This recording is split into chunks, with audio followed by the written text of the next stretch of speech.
What if you could see your life, all of it, played out in front of you, not through your eyes, but through a reflection? What if the mirror didn't just reflect who you are, but who you could have been, or worse, who you will be? For Eva Carter, one moment of curiosity would unravel everything she thought she knew about herself, her past, and the terrifying truth hidden in the glass. Eva Carter had always lived a quiet, uneventful life. A book editor by trade, she spent her days in the comfort of her cluttered apartment in Edinburgh, the kind of place you'd expect to find an introvert. The same routine, the same faces, the same view from her window overlooking the cobbled streets. There was nothing in her life that screamed extraordinary, and honestly, Eva liked it that way. She preferred the simplicity. That was until the day she inherited the mirror.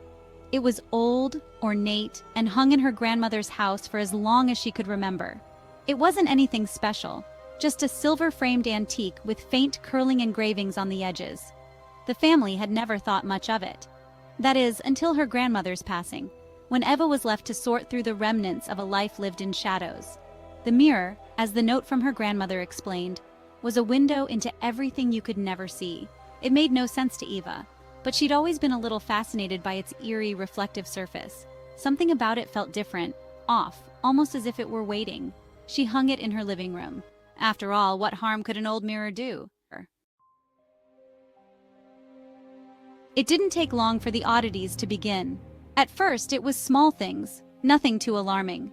Eva would catch glimpses of herself in the mirror as she passed by, only to feel that her reflection lingered a second too long. It would twist just slightly, like it was aware of her movements.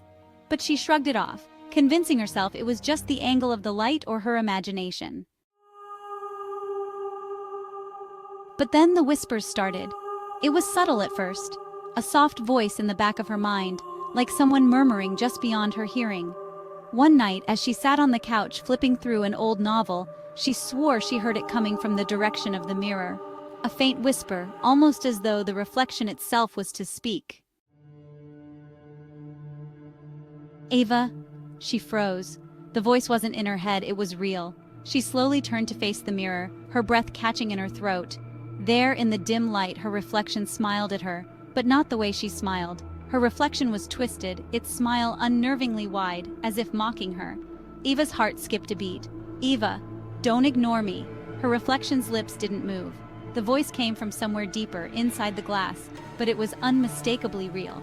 Panic shot through Eva's veins. She stumbled backward, her hand grasping for her phone to call for help, but the room was silent again. The mirror, just a mirror. She must have been imagining things, but the next day, she couldn't stop herself from looking at the mirror. She needed to know if it was, if there was something watching her. Slowly, she approached it, her fingers trembling as they brushed against the cold glass. The moment she touched it, she felt a jolt, a shock so powerful it made her whole body tremble. The reflection, contorting into something darker, more sinister. "Why do you keep running from me?" it whispered again, but now it sounded more like. Eva's heart raced, her mind teetering on the edge of terror. She couldn't pull herself away. She couldn't understand what was happening. The reflection smiled wider. "Look closer, Eva. You're not just seeing your reflection. You're seeing..."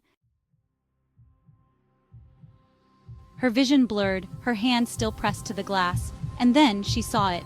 A flash, a face, a place. It wasn't the world she knew. It was a darker version of it. A twisted version. A world where her life had gone in a completely different direction. One filled with shadows, pain, and fear. And standing in the middle of that world was her, but not her. It was an older version of herself, eyes wide with terror, locked in a cage, screaming, trapped in a never-ending loop of torment. Eva stumbled backward, her heart pounding in her chest. She gasped for breath, her body slick with sweat. This isn't real. This can't be real. But as she turned away, something caught her eye. A reflection that didn't belong. In the mirror, the older version of herself was now looking back, and she was smiling. "You've been running from your truth, Eva, but I'm here now. You can't hide from what you're meant to become." The glass began to ripple like liquid silver. Eva screamed, her voice raw with terror, but it was useless. The room around her seemed to distort, twisting into something unrecognizable. The reflection moved on its own, no longer tethered to her every motion. It was free. It reached out, its fingers brushing against the glass. It wanted her. It needed her. Ava turned and bolted toward the door, but before she could escape, the mirror shattered, the pieces flying in every direction, each fragment cutting through the air with a high-pitched scream. And then, the world went black. The next morning, the neighbors found Eva's apartment empty. The door wide open, but the apartment itself untouched. There was no sign of struggle, no note left behind. Only the remnants of the shattered mirror scattered across the floor, reflecting nothing but empty space. But when the landlord went to clean up the mess, he froze. In one of the shards, there was a face. Not the reflection of the room, not his own, but a woman's, with eyes wide open, staring directly at him. It was Ava, but she was no longer in the room.